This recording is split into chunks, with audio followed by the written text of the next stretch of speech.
earning his Bachelor in History at the University of Chicago.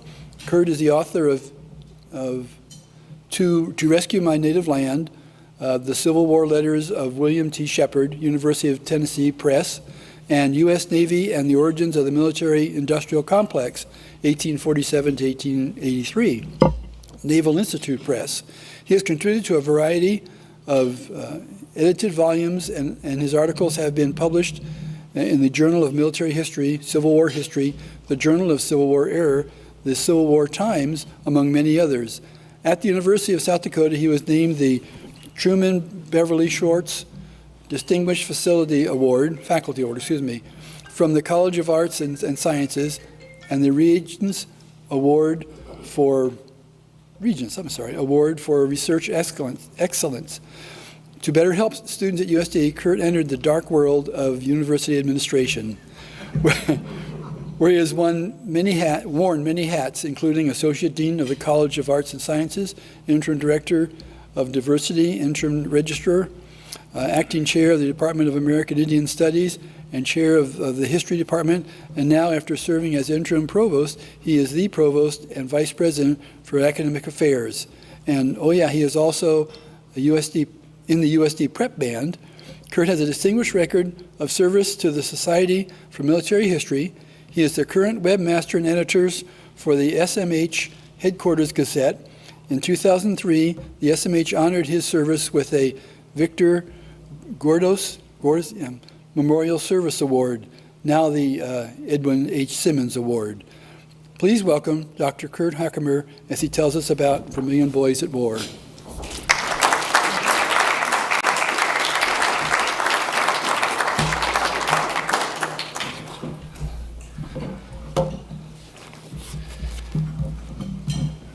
Don't mess anything up here. Thank you, Rich. Thanks, all. Susan and I share an anniversary with Ross and Sandy, and I'm feeling really actually young now after hearing all these dates. It was only our 30th on Monday, so we have a ways to go. So good afternoon. Thank you for the opportunity to be here today. I've been asked to say a few words about Memorial Day, a rather sacred day where we pause to remember those who sacrificed and died serving their country. And I'd like to do that today by talking to you about two men who walked the streets of Vermillion in two different centuries and who sacrificed much through their service. And those two men are John Lawler Jolly, who many of us know about, and someone named Frederick Cullen Burton, who many of us don't know much about. We're familiar with John Jolly because his name has long been memorialized by our school system, but I don't think many of us know much about him. He was born in 1840 in Montreal, Canada, to Irish immigrants.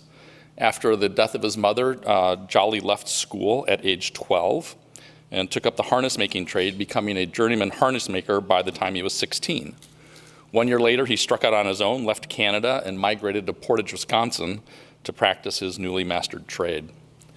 After living in Portage for barely 5 years, Jolly enlisted in Company C of the 23rd Wisconsin Volunteer Infantry in August of 1862 to fight in the American Civil War. His military service took him far from Wisconsin as his regiment marched and fought through much of the Western Confederacy, including Kentucky, Tennessee, Mississippi, Louisiana, Arkansas, Texas, and Alabama. Jolly later reported fighting in 12 separate engagements, including the Siege of Vicksburg, and he was wounded in action. After his discharge in July of 1865, the well-traveled veteran decided that Portage no longer suited him, and he embarked for the bustling metropolis of Chicago, where he enrolled in a commercial school. He attended for 3 months, but something about Chicago just didn't satisfy John Jolly, and so he headed west, arriving in Vermillion, Dakota Territory in July of 1866. Jolly's life is characteristic of the many Civil War veterans who found their way to Dakota Territory.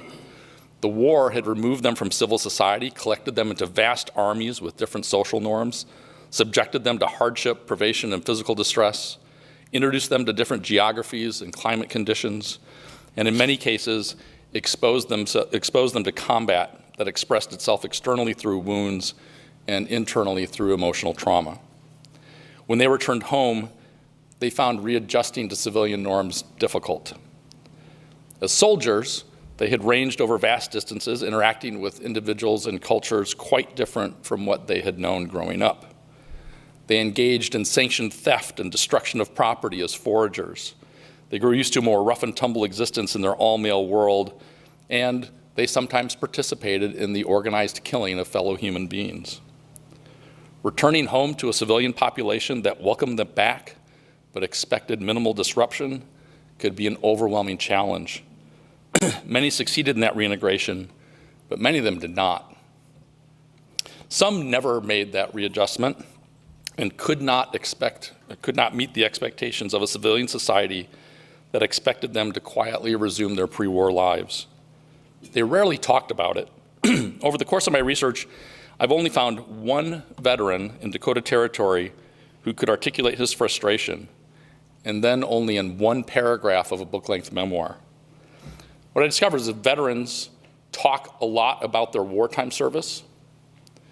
They talked a lot about what they did after they came to places like Dakota Territory. They almost never talked about the impact and the effect that the war had on them. It's a real silent spot. And I would say I've now combed for Northern Great Plains veterans the archives of 5 states. And I found exactly 1.5 times where this happened, and you'll hear both of them today. That particular veteran's name, the one who wrote the one paragraph about it, was named Robert Dollard, and he settled in Scotland, Dakota Territory. Here's the entirety of what he had to say about the impact of the Civil War on his life and coming home. Our return to New England and its humdrum life, I imagine, produced about the same mental condition as characterized those negative inmates of Dante's Inferno, who can neither get into heaven nor into hell. We were like fish out of the water. We must go somewhere to again be somebody. As a result of this inability to fit back into their old lives, many veterans separated themselves from their antebellum families and communities, and they headed west to start over in places like Dakota Territory. So I spent the last 5 or 6 years studying almost 6,000 census records of Civil War veterans in Dakota Territory, people like John Jolly. And if we have time afterwards, we should talk about that census. It's a one of a kind. There's nothing else like it anywhere in the United States, and it only happened once here. My analysis of those records shows that their wartime experience included longer service and more exposure to combat than most Union soldiers. They were almost 3 times more likely than Civil War veterans in general to have experienced high-intensity combat, and they were twice as likely as Civil War veterans in general to have been wounded. They came to Dakota Territory by the thousands, eager to begin their next chapter of their lives and perhaps put some of the past behind them. This was a place where they could start over or even reinvent themselves, and they overwhelmingly moved to quiet, empty places newly opened to Anglo settlement. And you can see a distinct pattern in where these veterans went.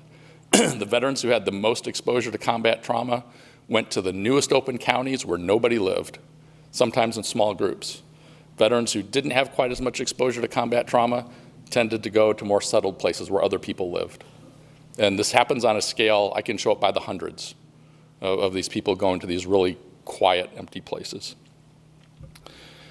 While they had survived the war, their service had fundamentally changed them through an internal sacrifice that was difficult to explain and certainly difficult for others to see. I think you can see what John Jolly likely experienced for the rest of his life more clearly in a memoir that I found in the Kansas State Archives. And this is the half, okay? So in searching the archives of 5 states, this is only the second clearly articulated expression of veteran frustration that I found after Robert Dollard. In this case, it's not a veteran writing about it, it's about his son. The son was a veterinary professor at Kansas State and wrote a memoir about his life. And then there's this interesting tack on at the end, which is basically what the Civil War did to my dad. And it was written he only wrote it, interestingly enough, after his own son came back from World War I. And he said that's when he kind of figured out some of these connections. So his father served in the Civil War, came back home to Wisconsin, felt like he never fit in back at home, and so moved his unwilling family to Kansas. He claimed, in his words, the father's words, that the stumps and stones in Wisconsin made farming impossible, but they were clearly fine before the war. And that's an excuse that the son described decades later, in the son's words, as perfectly invalid at the time it was given. What was absolutely clear was that the war had a pronounced effect on his father's life long after the shooting had stopped. I'm just going to read you a bit from this memoir. While the explosives which had wrecked the past for my father are more clearly demonstrable than the quiet activities in which he rebuilt his new life in Kansas, they are certainly not more significant. The rebuilding processes in my father's life centered around three foci. They were his farming, his medical practice, and his interest in public affairs. When we moved to central Kansas in 1872, there were hardly the germs of civic life discernible. A very sketchy county government was just in process of organization. The state government had no representatives on the ground. There was not even a member of the legislature in that whole county. A post office in a corner of a general store with one mail a week to the railroad 40 miles away was the entirety of the federal government. But the pioneers soon made for themselves whatever social and political organization they required.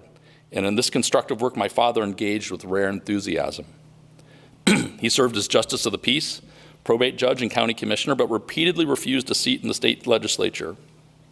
He helped build the first church and the schoolhouse and led in the formation of a literary society and a circulating library. These activities meant much to the community, but they meant much more to him.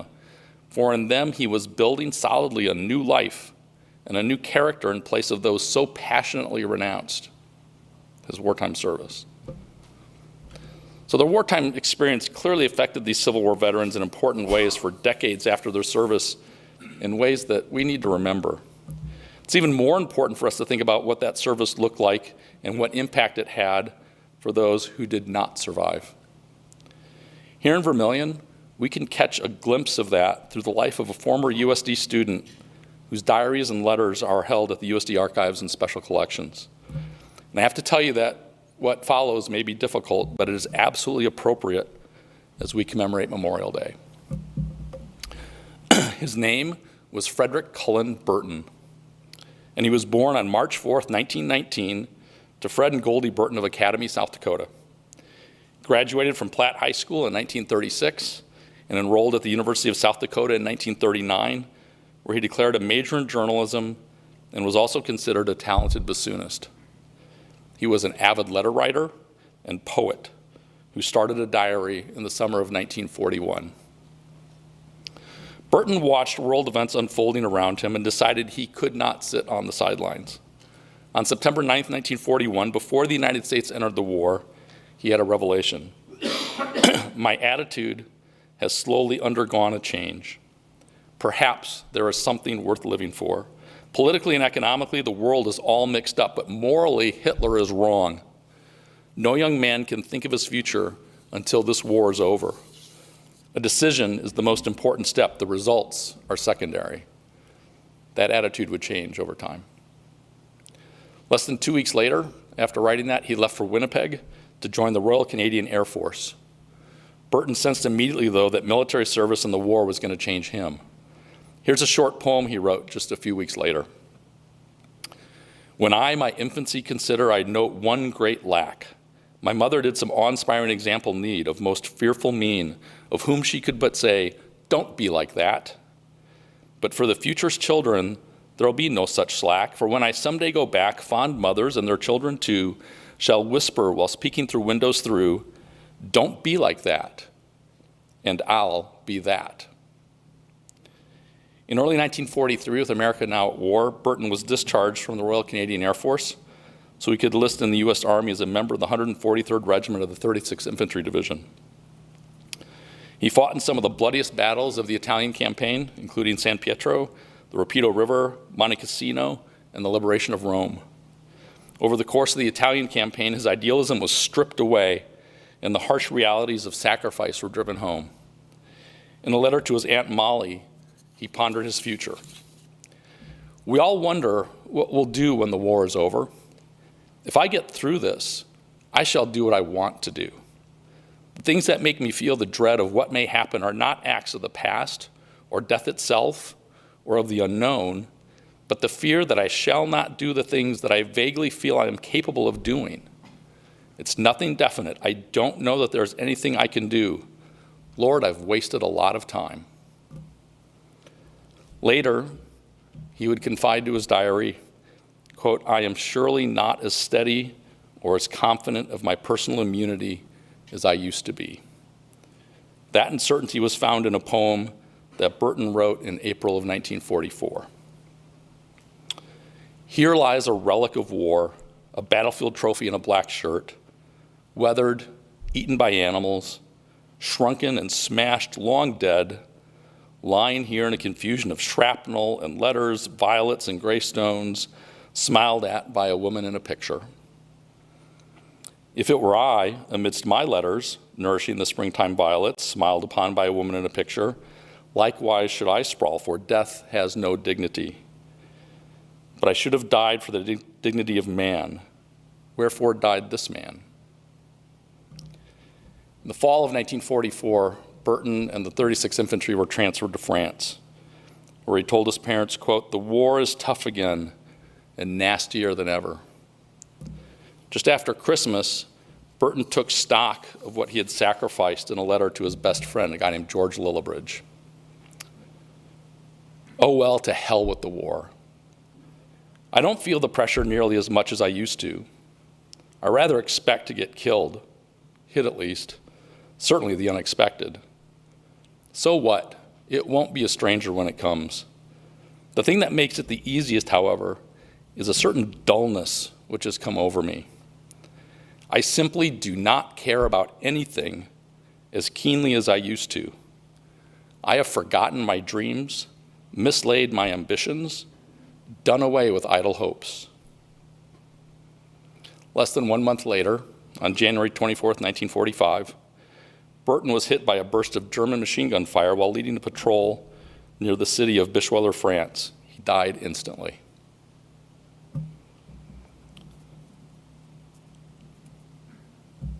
While I feel somewhat compelled to apologize for sharing Burton's rather blunt words with you today, I think it's important that we acknowledge the depths of the sacrifices that he and other soldiers have made over the years, whether it be what we now understand as the post-traumatic stress that defined the lives of so many Civil War veterans in Dakota Territory, like John Lawler Jolly, or the supreme sacrifice made by men like Frederick Cullen Burton, who had been carefree students at USD just a few years earlier.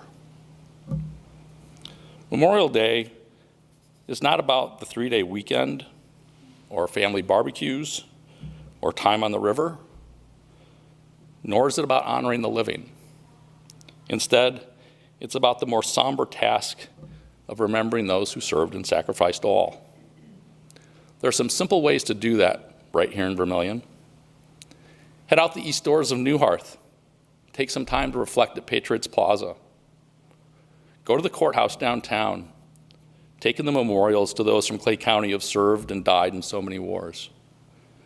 An evening walk through Bluffview Cemetery will reveal the graves of Civil War veterans like John Jolly, often marked with the medallion of the Grand Army of the Republic, the Union Army Veterans Association.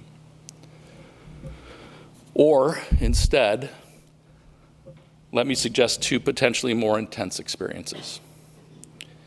In the vestibule of the west entrance of this building, some of you probably walked right past it, there's a bronze plaque listing the names of 22 USD graduates and former students who lost their lives in the First World War. And on the first floor of Slagle, just to the left of the central staircase, you will find another bronze plaque listing the names of Frederick Cullen Burton and 74 other coyotes who made the ultimate sacrifice during World War II, giving their lives to free the world from tyranny and totalitarianism. I challenge you to stop at both memorials and read the names,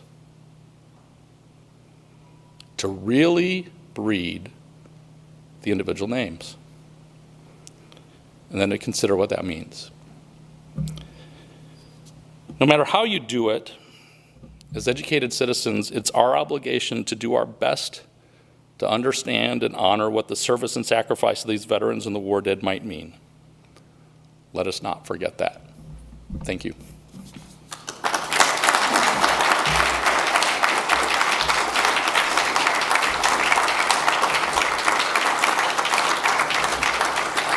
If I can, questions or?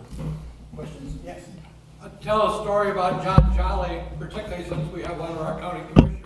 Uh-oh. When I started as state's attorney in 1972, John Jolly's house still stood on the northeast corner of the courthouse block. And John Jolly had induced the county to build the courthouse at that location by offering his property at a reduced price, considering if he and his family could continue to live in that house. And I'm not while I was there, but I have talked with people who remember John Jolly's daughter living in that house there. Then once the county acquired it, I think they tried to have a Boys and Girls Club in there for a while, and then eventually sold it to somebody for $1 if they would move it, and they moved it out north of town and left it up on pilings for a while, and it burned up. But I can still remember it there in the corner of the courthouse lot, and the steps are still there, I think, in the wall where it led up to John Jolly's house. That's neat. Can you talk about the Civil War census that you mentioned? Yeah, the Civil War census. So in the early 1880s, Congress went to the states and territories and offered to pay half the cost of an off-year census that would be done in 1885.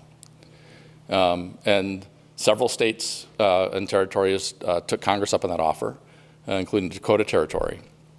And the full Dakota Territory 1885 census has, I mean, everything imaginable. There's agricultural tables and industry tables and those kinds of things.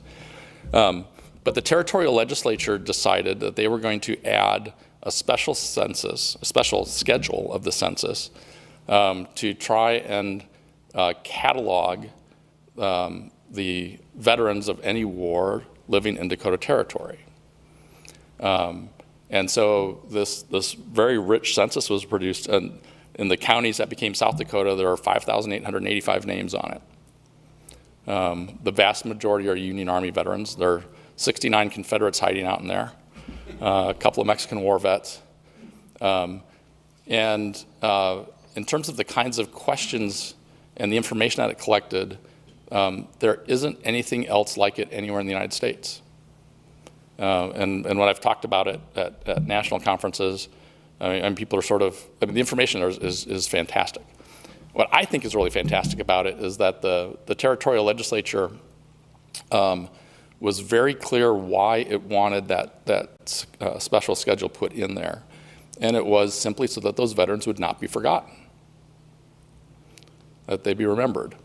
And people have used it over the years to find family members and whatnot. I think I'm the first person to really go and systematically do a holistic analysis of it. I've done a lot of quantitative analysis on that, looking at, figuring out things like exposure to trauma, figuring out wound rates, looking at where, not only where the veterans settled in Dakota Territory, but also their migration patterns before they came here. And compared to the national data that's out there, it's a really different bunch. And we've been able to use the, the conclusions from that census analysis to then go look at some other unique communities across the plains. In South Dakota, we have Gettysburg, which is settled by veterans. And what's interesting about a place like Gettysburg, which is created by veterans for veterans, is that the people in Gettysburg think that they're really unique. There are 10 other communities like that across the northern Great Plains in Minnesota, South Dakota, Nebraska, and Kansas. And they all think they're unique, every single one of them. And interestingly, in those communities where the veterans create the community from scratch, the exposure to trauma rate and the wound rate climbs even higher. Across those 10 communities, it's about a third of everyone who settled there had experienced real high-intensity combat during the war. And when you match it up with the modern scholarship on PTSD, this is where it's wonderful to have folks in our psychology department who know this stuff,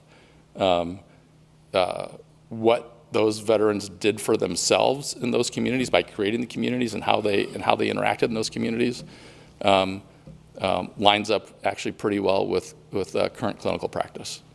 Like they just sort of knew what they needed, and so they went and did it. And how they did it sometimes is a bit surprising. So I'll shill for a bit, I guess. I've done an OLLI talk up in Sioux Falls about those veterans colonies. I'll do one at the Vermillion Library in September. So if you want to come learn about veterans colonies across the Northern Plains, and you can stomach more of me, then that's where I'll be. So, but that census is really, there's nothing else like it. It's an amazing thing. The veteran who ended up in Kansas, you mentioned that he farmed and had a medical practice. Was he a doctor for the Union Army, or was he? He became a self-taught physician after the war, who also doubled as a veterinarian in his county. He was the medical expertise in his county, and it was all self-taught afterwards.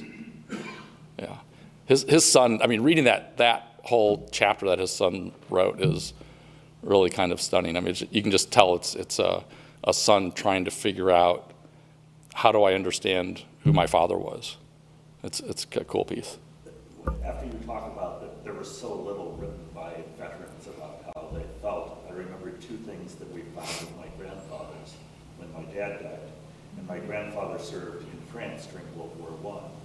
And the first thing was a diary that a neighbor gave him to keep track of his military service. And it had one entry: we arrived in France today.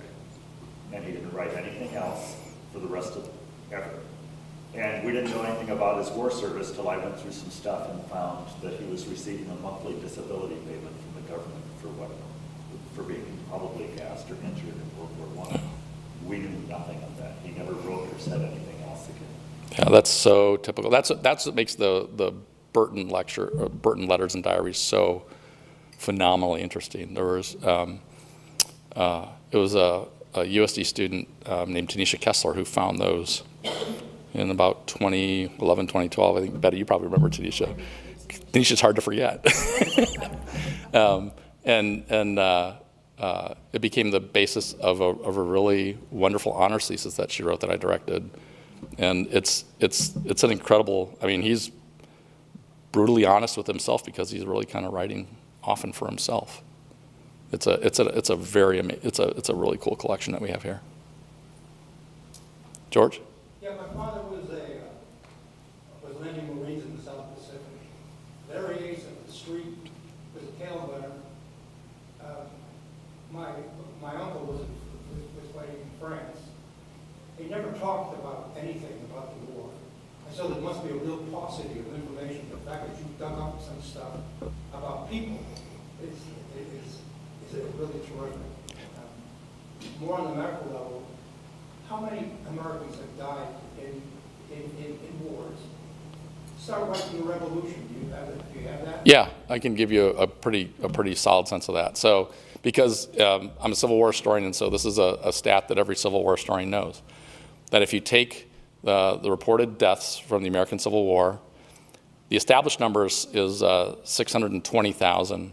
The more recent, there's been a really cool piece of statistical work that a guy did based on who didn't appear in the 1870 census. The actual number is probably closer to 750,000. But if you take that old number of 620, 630,000, and you add up every American war, so Revolution, Quasi-War with France, War of 1812, First, Second, Third Seminole Wars, Mexican War, Civil War, Plains Indian War, Spanish-American War, World War I, the Banana Republic interventions in the 30s, World War II, Korea, Vietnam, and First Gulf War, you about equal the number of dead in the American Civil War. So about double that, and you go over You pass that doubling when you get to Iraq and Afghanistan post-2003. So probably somewhere 1.3, 1.4 million. That's counting Confederates, and that's a bit contentious, obviously, yeah. The Civil War number, is that both Union and Confederate? That's both Union and Confederate, right, right. And then you find the high spots, right? So the single bloodiest day in American military history began Antietam in September of 1862. The single most destructive American military campaign is the Meuse-Argonne in World War I, which is 47 days and about 128,000 casualties.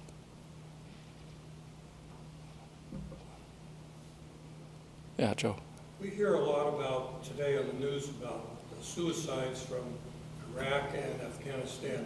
Can you relate that to similar occurrences after the Civil War? You can actually. Yeah, there's a side of, we tend to sanitize our memories because that makes them more comfortable.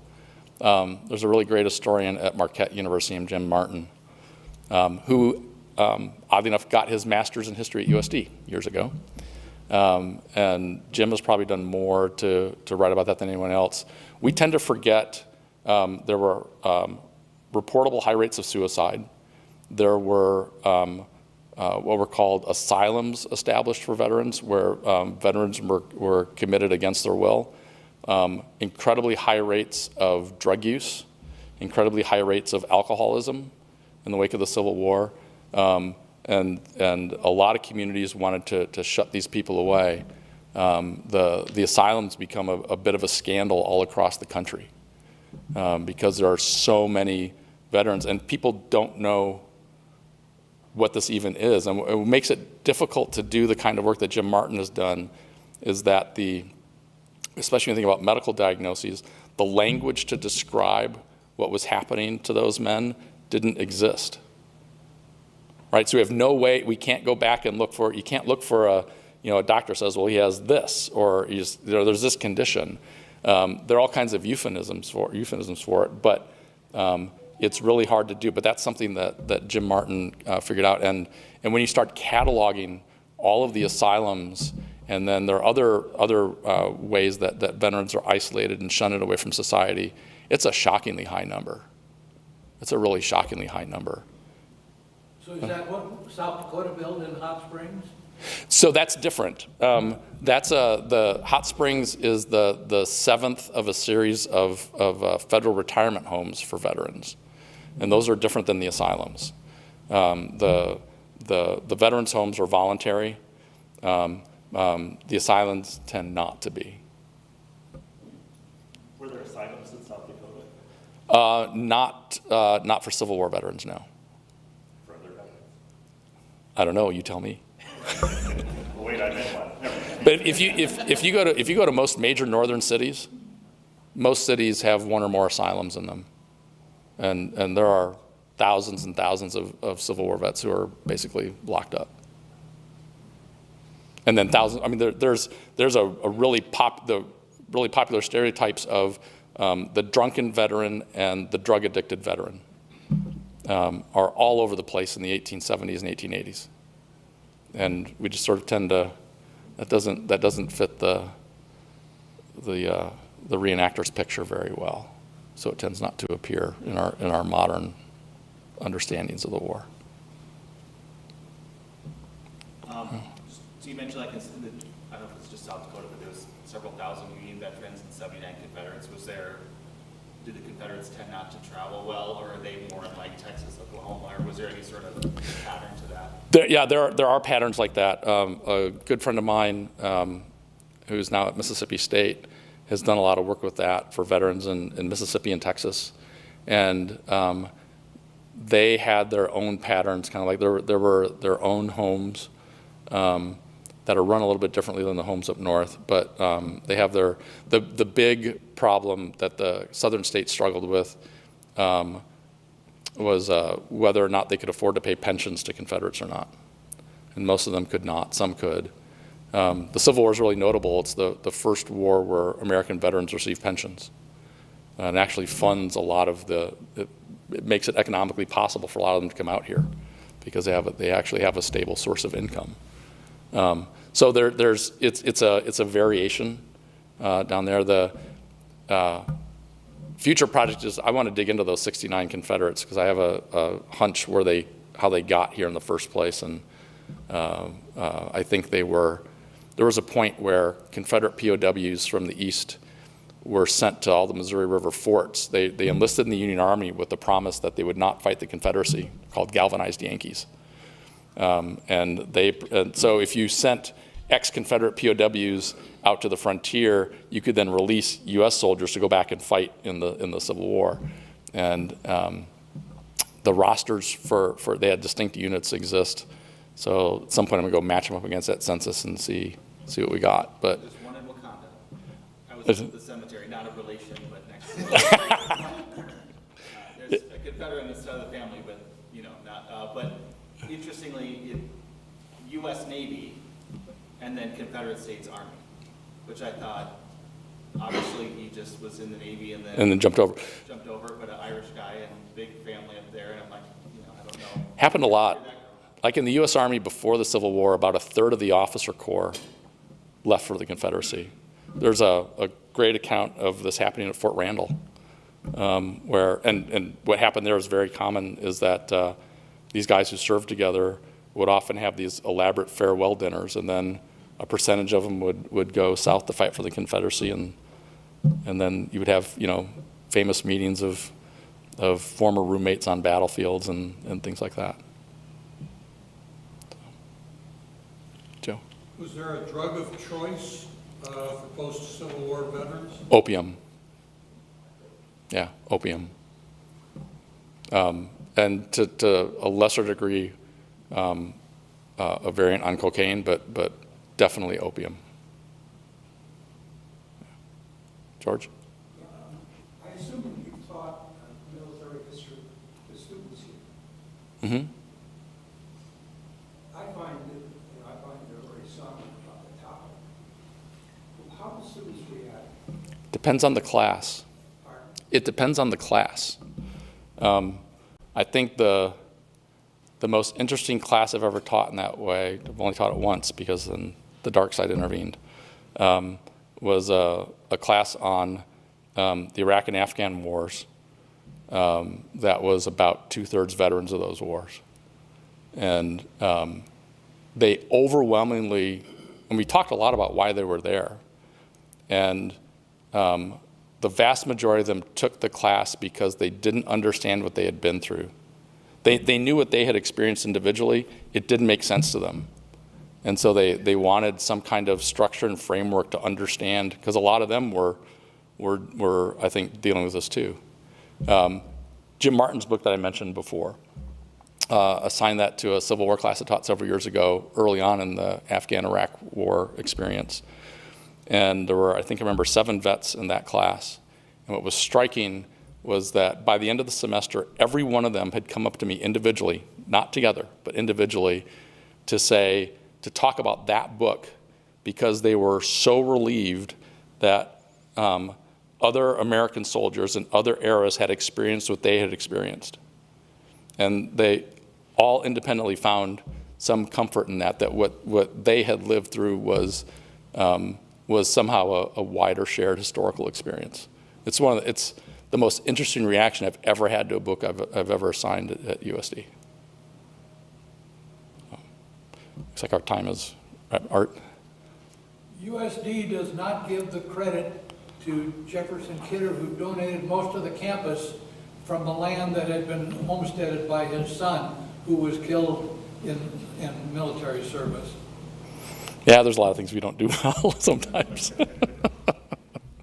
So I see we're at just about 1 o'clock, and I assume that you all probably want to leave. So, but thank you.